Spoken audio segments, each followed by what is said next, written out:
हाय नमस्कार शुभ गुरुवार. तर या जेवायला वा कढईतच चालू केलं.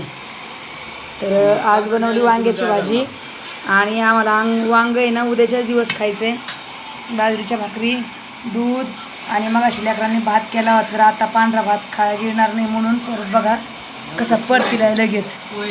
होय होय भात आहे. तर या जेवायला आणि लोणचं. तर असा मेनू आहे आजचा. आता आखाड महिना लागला ना आमुषापासून तर आम्ही वांगी खात नाही. आमुष 3 दिवस आहे तरच मला अंडे सांगितले आमुष आहे म्हणून. सटीपर्यंत काय आमुष गावाची उद्या आहे. आज गुरुवार मग मला केव्हा सांगितलं ते आमुष उद्या गुरुवार आहे म्हणून परदेशी आमुष आहे. तर या जेवायला जाऊ द्या. त्यांचं रोजचंच चालतं तर असं केलं आहे आजचा मेनू. कोणाकोणाला आवडतं तर